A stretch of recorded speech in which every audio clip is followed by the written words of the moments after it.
Hello guys. अब आगे रणविजय उसके इस तरह से देखने से कुछ समझ तो नहीं पाता, लेकिन उसका मन उसको चीख चीख कर कह रहा था कि उसने जरूर कुल्हाड़ी पर पैर मारे हैं।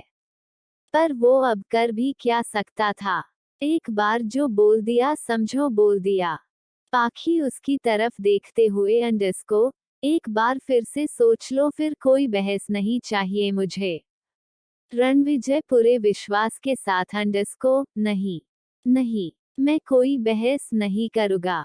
जो भी तुम्हारी इच्छा है उसको मैं जरूर पूरा करूँगा। तो ठीक है, आज से तुम मेरे रूम में आकर रह सकते हो और मेरे साथ बेड पर सो सकते हो। उद्धरण चिन्ह। पाखी की बात सुनकर रणविजय के चेहरे पर एकदम से बड़ी सी स्माइल आ जाती है। वह पाखी को हग कर लेता है।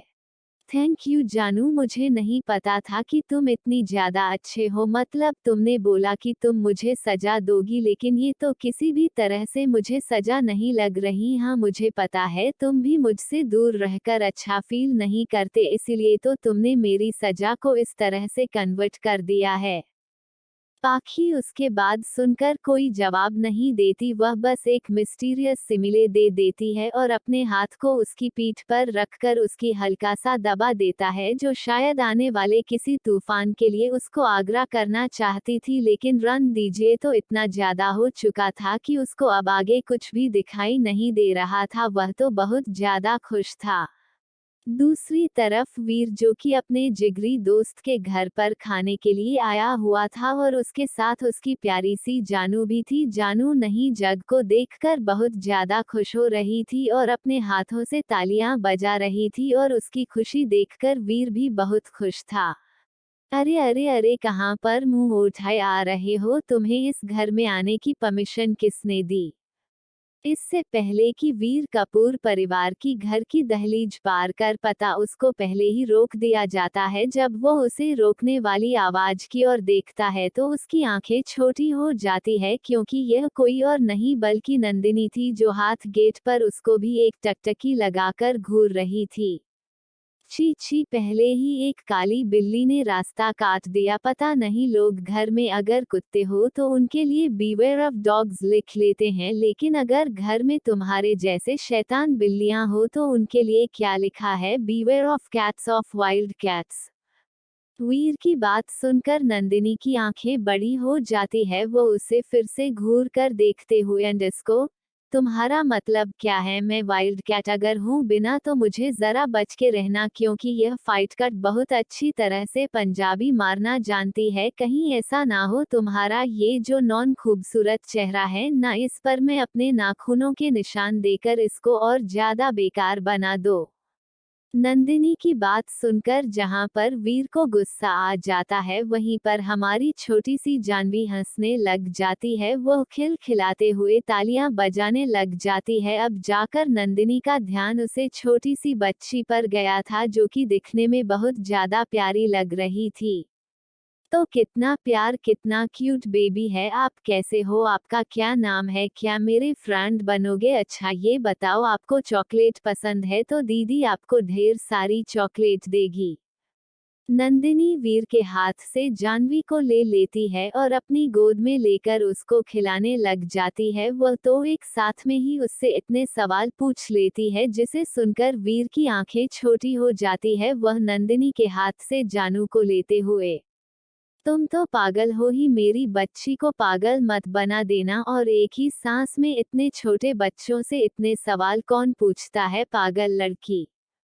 नंदिनी उसकी बाहों से फिर से जानू को ले लेती है और अपने गले से बिल्कुल ऐसे चिपका लेती है जैसे वो उसका कोई पसंदीदा दुपट्टा हो जिसको वह छोड़ना नहीं चाहती। तुम्हारी हिम्मत कैसे हुई इतनी प्यारी सी, इतनी मासूम सी बच्ची को खुद की बच्ची बोलने की? जरा खुद का चेहरा देखा है? खुद तो बच्चे चुराने वाले लग रहे हो और इतनी क्यूटी पाई को अपनी बच्ची बोल रहे हो, और तो और मुझे भी पागल बोल रहे हो। पागल मैं नहीं, तुम हो, तुम्हारा खानदान है। नंदिनी चढ़ते हुए बिल्कुल बेसलेस बात कहती है जिसे सुनकर वीर अपना सिर घूम लेता है और उसे जानू को लेने की कोशिश करता है, लेकिन नंदिनी जानू को अपनी गोद में उठाए हुए ही अंदर भाग जाती है, वही वीर उसके पीछे पीछे। अरे अरे अरे पागल लड़की, मुझे मेरी बच्ची को दो, तुम्हारा क्या पता है अगर तुम्हारे जरा से भी लक्षण मेरी बेटी में आ गए ना तो उसका होने वाला पति पक्का पागल हो जाएगा या फिर फांसी की सजा खुद ही ले लेगा। मेरी बच्ची को मुझे लौटा दो। नहीं, आज से यह बच्ची मेरी हुई क्योंकि मुझे ये बहुत पसंद है और हमारी जानू को भी उसकी नंदू बहुत पसंद है ना जानू? नंदिनी वीर से दूर भागते हुए जानू को देखते हुए कहती है, जो कि अपनी आंखों में चमक लेकर उसको ही देख रही थी। उसके चेहरे की मुस्कान ही बता रही थी कि वो किसकी पार्टी में है। ये देखकर वीर अपने चेहरे पर जानबूझकर हॉट वाले एक्सप्रेशन लाते हुए, बेबी आपने पार्टी बदल ली, ये तो अच्छी बात नहीं है ना। पापा आपके बिना क्या करेंगे? पापा मिस उनकी प्रिंस, आप तो ऐसी नहीं थी ना, फिर आप अब कैसे हो गई? हमने वादा किया था ना कि हम साथ में खेलेंगे कूदेंगे बड़े होंगे, फिर आप ऐसा क्यों कर रहे हो बाबा के साथ? वीर के इमोशनल अत्याचार से जहां पर नंदू अपनी आंखें घुमा लेती है, वही जानू कुछ सोचने लग जाती है। उसकी आंखों से अपने पापा के प्यार भरे पर गुजर जाते हैं। वो उसके पास आने के लिए अपने हाथों को बढ़ा देती है। ये देखकर वीर एक जीतने वाली मुस्कान देते हुए नंदू के हाथ से जानू को ले लेता है, तो इस पर इमोशनल अत्याचार करने की बड़ी नंदिनी की थी।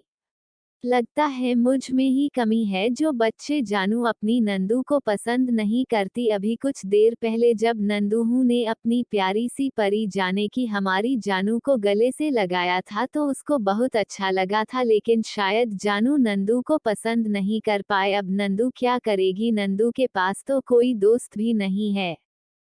ये बोलते हुए वह सोफे पर बिल्कुल मायूस होकर बैठ जाती है, जिसे देखकर जानवी का दिल भर आता है। वह वीर की गोद से उतरती है और नंदिनी के पास जाकर उसकी ड्रेस को खींचती है। नंदिनी उसकी तरफ देखती है तो जानू अपने हाथ आगे बढ़ा देती है। नंदिनी खुशी खुशी उसे अपने गले से लगा लेती है और एक तिरछी मुस्कान वीर को दे देती है।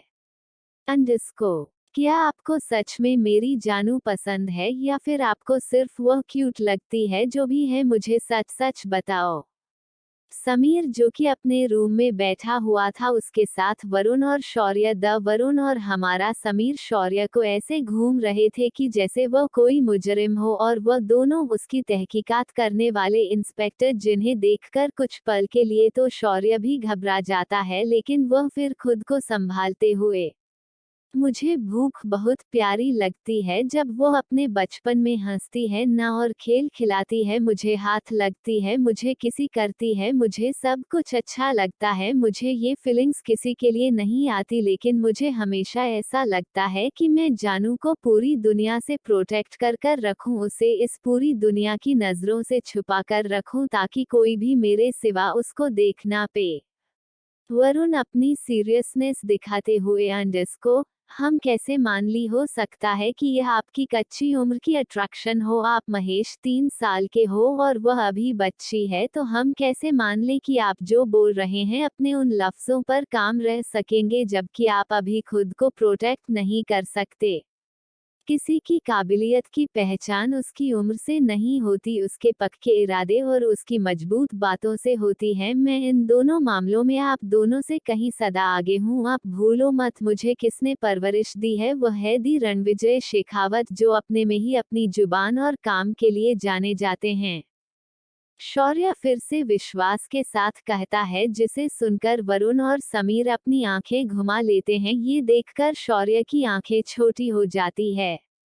मुझे समझ नहीं आता ये पार्टनर किस किस की जिंदगी में है, मतलब मैं इंक्वायरी करूं भी तो क्या है, जब वो खुद पागल है तो तुम्हें भी अपने जैसा ही बनाया होगा। लेकिन खैर, अभी तो हम महेश 3 साल के हैं, लेकिन मैं आपको इन सालों में मॉनिटर करूंगा। अगर मुझे लगा कि आप मेरी जानू के लिए बेस्ट हो, आपने ध्यान से सुना, सही नहीं बेस्ट दी बेस्ट हो, तब जाकर मैं आप अपनी जानू की शादी आपसे करूंगा, तभी मुझे ये रिश्ता मंजूर होगा, वरना चाहे कोई भी मुझे बोल दे, मैं उनकी शादी आपसे नहीं करने दूंगा। शौर्य के कान लाल हो जाते हैं, वह तो शादी शब्द से ही शर्मा रहा था, वही वरुण उसको ऐसे देखकर उसका मजाक उड़ाते हुए।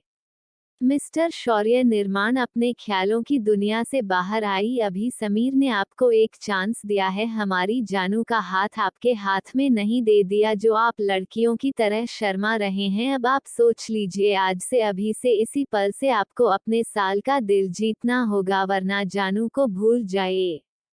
शौर्य का चेहरा अब सख्त हो जाता है, क्योंकि अब उसे किसी भी हालत में समीर को इम्प्रेस करना ही था। वह अपनी पूरी जान लगा देगा, लेकिन वह अपनी किस्मत के हिस्से में अपनी पहली मोहब्बत जाने की अपनी जानवी को लिखकर ही रहेगा।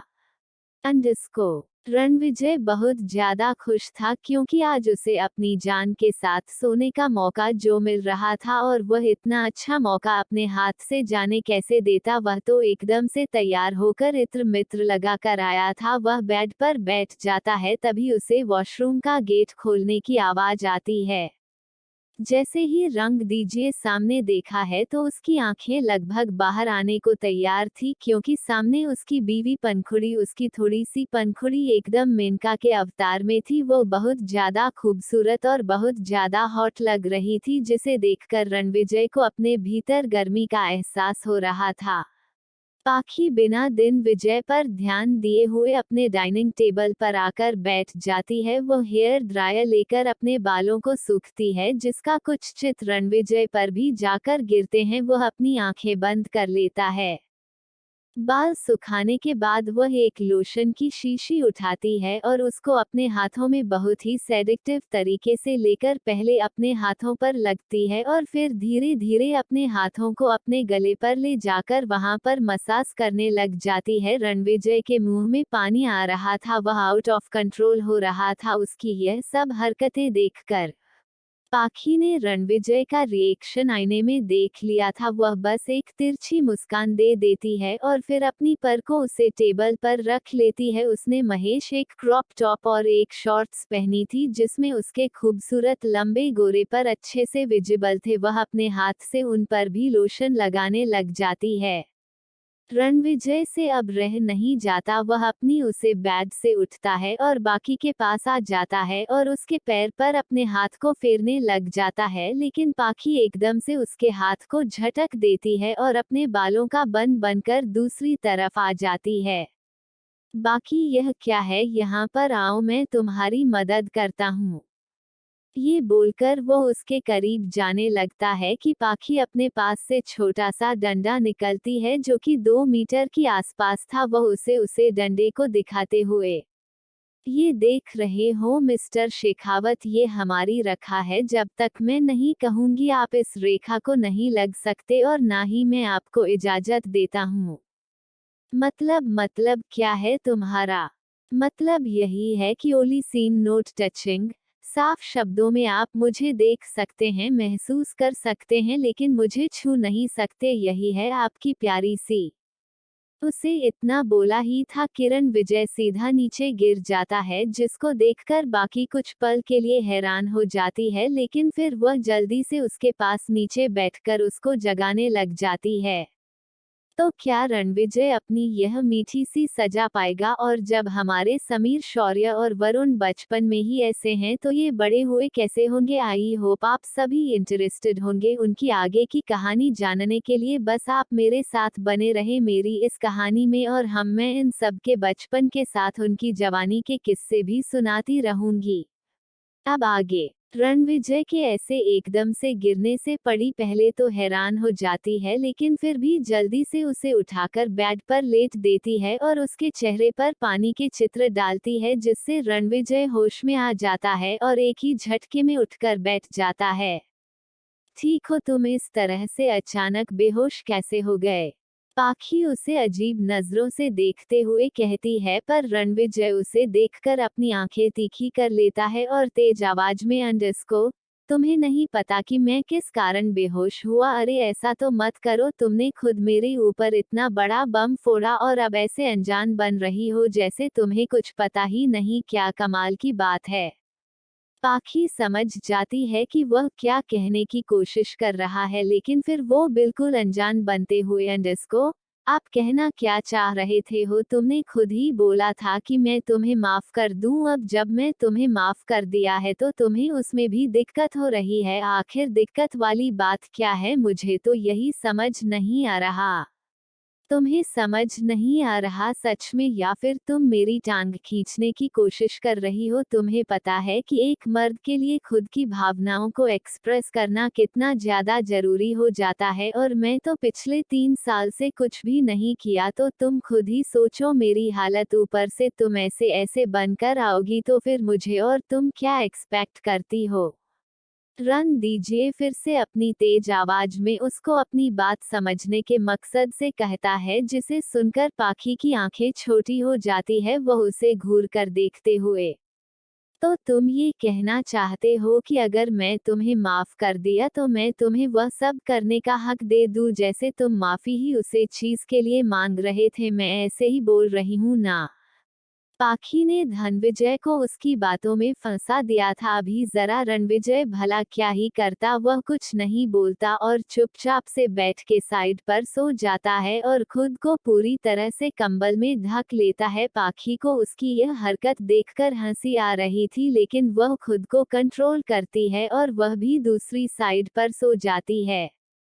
कुछ घंटे बाद जब रणविजय को पाखी की एक समान सांस महसूस होती है तो वह जल्दी से खुद को उसे कंबल से बाहर निकलता है और उसकी तरफ पलट कर देखता है। पाखी का चेहरा उसकी तरफ ही था। आज भी वह सोते हुए किसी को भी खूबसूरती में पीछे छोड़ सकती थी। उसका वही मासूम सा चेहरा और उसे पर प्यारी सी स्माइल है। तुम्हें देखकर तो मेरी सांसें चलती है, और तुम्हें अगर अपने पास ना देखूं तो मेरी सांसों को चलने की कोई वजह ही नहीं मिलती। तुम्हें नहीं पता, इतने समय से मैं सिर्फ जिंदा था, लेकिन एक लाश की तरह। ना तो मुझ में कोई उमंग थी और ना ही कोई आप, बस एक रोबोट के जैसे जी रहा था जिसको ना तो खुशी का एहसास होता है और ना ही दुख का है।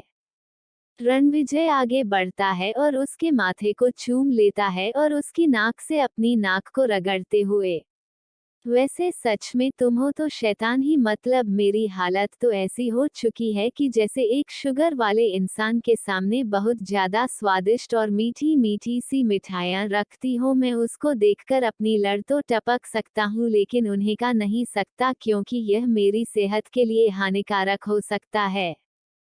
रणविजय अपने ही कमेंट पर खुद के ही सिर पर थप्पड़ मारते हुए, अरे बेवकूफ, अगर कोई तुलना करनी है तो किसी अच्छी चीज से करना, ऐसे क्या वाहियातुल्लाह कर रहे हैं? अच्छा है ये सो रही है, वरना तेरी सजा और बढ़ जाती है।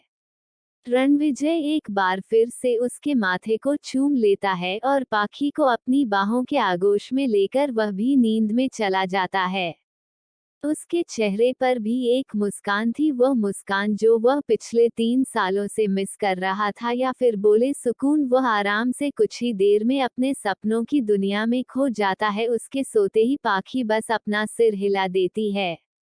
और कपूर विला में सब ने डिनर कर लिया था। वीर जैसे ही जाने लगता है तो नंदिनी उसका हाथ पकड़ते हुए, अंडस्को, क्या आप आज रात को यहीं पर नहीं रह सकते? वह क्या है ना, मैं जानू से अलग नहीं होना चाहती। पता नहीं क्या रिश्ता है हमारा, लेकिन ऐसा लगता है कि जैसे मैं जानू को सदियों से जानती हूँ। प्लीज मुझे मेरी खुशी में अच्छी नहीं है, सिर्फ आज रात के लिए जानू को मेरे पास रुकने दीजिए।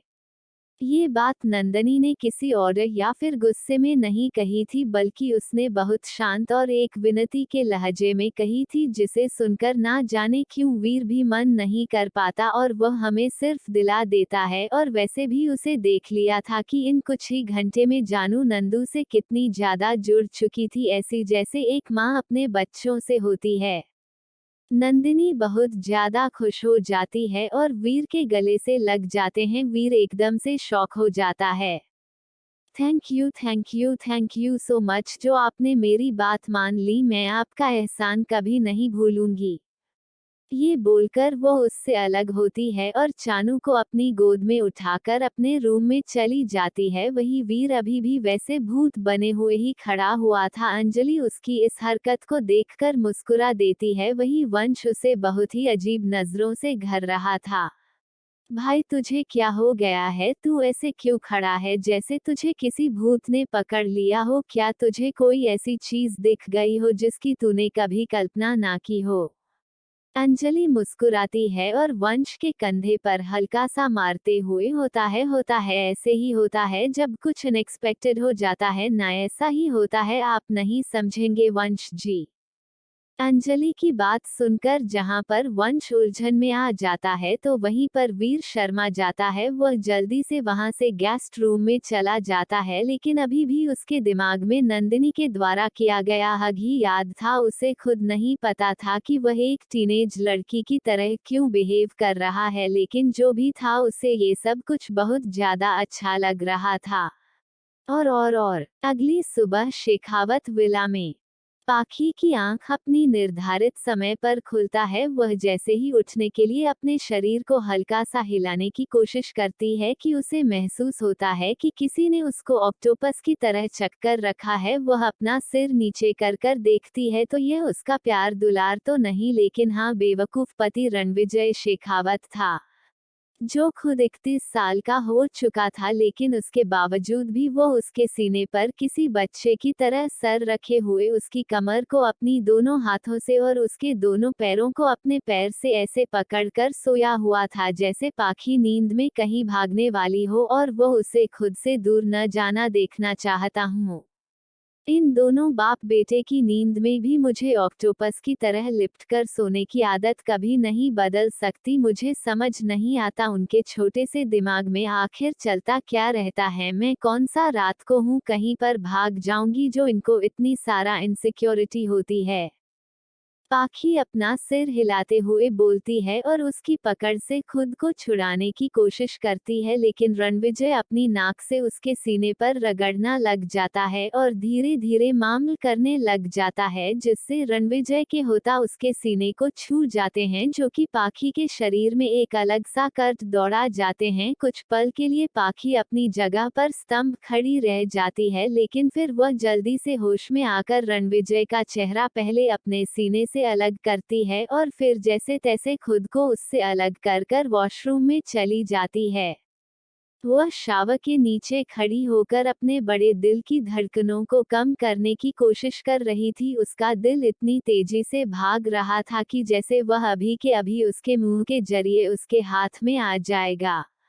बेवकूफ, इतना ज्यादा धड़कने की जरूरत नहीं है। अगर उसने तुम्हारी आवाज सुन ली ना तो पक्का वह अपने दिमाग में कोई ना कोई खिचड़ी जरूर पकाने लगेगा और उसका शिकार मुझे होना पड़ेगा, इसीलिए थोड़ा संभल जा। ये सब तो होता रहता है, मतलब नहीं होता, लेकिन आम बात है ना, तो फिर तुम इतना रिएक्ट क्यों कर रहे हो।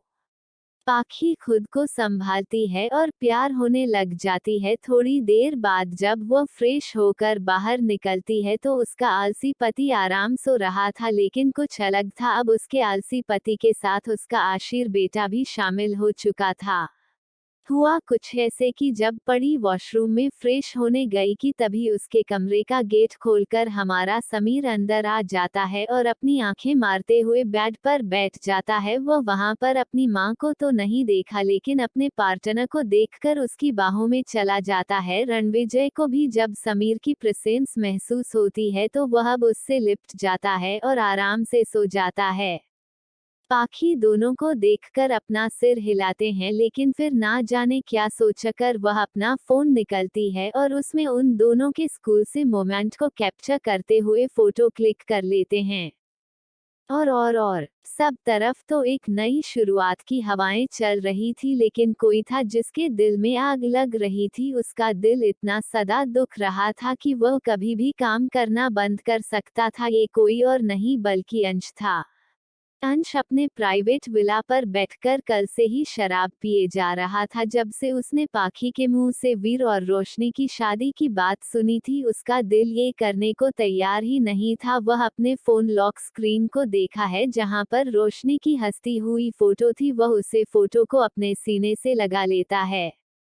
रोशनी, तुम्हें तो पता है ना मैं तुम्हें कितना प्यार करता हूँ, तो फिर तुम मेरे साथ ऐसे कैसे कर सकती हो। मैं थोड़ी सी कुछ कर दी नहीं, मैं थोड़ी सी नहीं, थोड़ी सी ज्यादा से भी ज्यादा गलती कर दी, लेकिन तुम्हें पता है ना कि मैं प्यार तो सिर्फ तुमसे करता हूँ, तुम्हारे सिवा मैं किसी और से प्यार नहीं कर सकता। मुझमें प्यार बच्चा ही नहीं है, जो था वह मैंने तुम्हें दे दिया, तो फिर तुम मेरे साथ ऐसा कैसे कर सकती हो। मुझे हर टाइम तुम्हारी जरूरत पड़ती है, हर लम्हा हर घड़ी, लेकिन तुम हो कि तुम मुझसे गुस्सा हो रही हो। ऐसा थोड़ी ना होता है, माना कि मैं गलत हूँ तो तुम मेरा कान खींचकर मुझे सही भी कर सकती हो ना। ऐसा तो नहीं कि उसे गंदी सी पड़ी ने या फिर पंखुड़ी ने रणविजय को माफ नहीं किया, उसने भी तो कर दिया ना। तो तुम भी मुझे कर देती, जो वह सजा देते वह तुम भी दे देते, लेकिन नहीं, तुमने दूसरा रास्ता। अब देखो मैं क्या करता हूँ, तुम्हें बताना पड़ेगा कि तुम किसी से बिलोंग करते हो। अंश नशे की हालत में ये सब कुछ बोलते बोलते ही बेहोश होकर वहीं पर गिर जाता है। उसके सीने पर अभी भी रोशनी की हंसती हुई तस्वीर थी। क्या करेगा अंश अपने प्यार को मनाने के लिए। और क्या आपको वीर और नंदिनी की जोड़ी पसंद आई। खैर, हमारे रन दीजिए की तो बात ही क्या करें, उसको तो अभी और मीठी मीठी सजा मिली, बाकी है तो बड़ी रहे मेरे साथ। और प्लीज यार, कम से कम आप लाइक ही कर दिया करो अगर आपको कमेंट नहीं करने, इससे बहुत डिमोटिवेशन मिलती है। आई होप आप मेरा सपोर्ट करेंगे, वरना मुझे ये कहानी जल्द ही और करनी पड़ेगी। प्लीज चैनल को subscribe and like comment share जरूर करें।